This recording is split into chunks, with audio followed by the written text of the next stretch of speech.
আচ্ছা ঠিক আছে, ওকে, আসতেছি থাক। আরে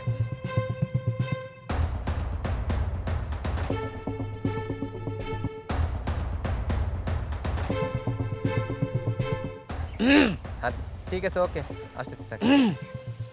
আরে আরে আরে কি অসভ্যতা এই কি হইছে? বেয়াদব। কি হইছে? আরে দেখো না, আমার বোরকা ধরে টান দিছে। পাঞ্জাবি পরে টুপি পরে একটা মেয়ে মানুষের সাথে অসভ্যতা করিস, লুচ্চামি করিস, তোর এত বড় সাহস! এই কিভাবে পারিস, হ্যাঁ? কিভাবে পারিস এরকম টুপি পাঞ্জাবি পরে মেয়ে মানুষের সাথে লুচ্চামি করতে, অসভ্যতা করতে? তোর লজ্জা লাগে না, হ্যাঁ? এই তোদের মতো লেবাসদারি হুজুরের কারণে আজ দোষ হয় আমাদের সাধারণ হুজুরদের।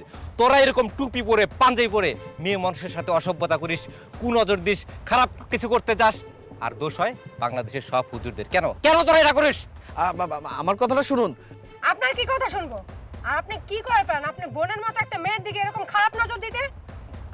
এই তোর কি কথা শুনবে, হ্যাঁ? এতক্ষণ যা দেখলাম আর শুনলাম, এরপরে আর কিছু শোনার বাকি আছে? তোরে মনে হইতেছে থামুন, অনেক হয়েছে। সত্য মিথ্যা যাচাই না করে একটা মানুষের গায়ে হাত তোলাটা যে কত বড় অপরাধ সেটা আপনি জানেন? হ্যাঁ, আমি তো অচেনা একটা মানুষ, আমার গায়ে যে হাত তুলছেন আপনার পরিবার কি এই শিক্ষা দিয়েছে? আরে ভাই, আমি আপনাদের একটা কথা বলতে চাচ্ছি, আমার কথা তো শুনতেছেন না কেন? আমার কথাটা শুনে দেখুন, যদি আমার কথার মধ্যে কোনো ভুল থাকে, আমি যদি অন্যায় করে থাকি, আমি যদি অপরাধী হয়ে থাকি, আমাকে শাস্তি দিবেন। আমি তো না বলিনি, কিন্তু আমার কথাটা তো শুনতে হবে। আচ্ছা, আপনি তো বাইকে বসেছিলেন, আপু পিছনে বসা ছিল, এই যে বোরখা পড়েছে, বোরখাটা বাইকের চাকার সাথে প্যাচ লেগে গেছে। আমি ওনাকে ইশারা ইঙ্গিতে অনেক কিছু বোঝানোর চেষ্টা করেছি, কারণ উনি তো আমার পূর্ব পরিচিত কেউ না যে ওনার সাথে আমি সরাসরি কথা বলবো। উনি একটা মহিলা মানুষ, আমি তো কথা বলতে পারি না, তাই না?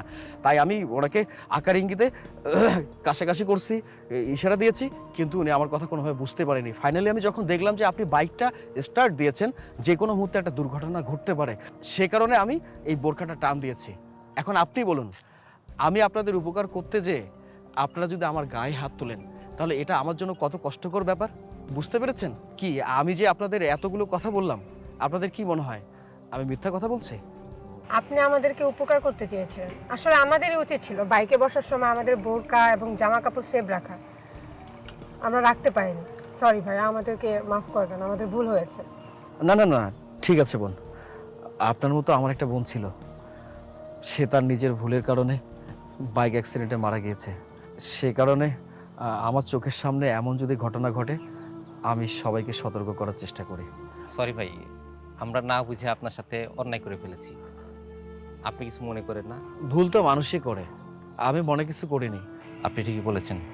এখন থেকে আমরা চেষ্টা করব সাবধানে বাইক চালানোর, আর তুমিও চেষ্টা করবা তোমার কাপড় চোপড়গুলো সাবধানে রাখার, যাতে বাইকের চাকায় না চলে যায়। ঠিক আছে ভাই, আসি তাহলে। আসসালামু আলাইকুম। ওয়ালাইকুম আসসালাম।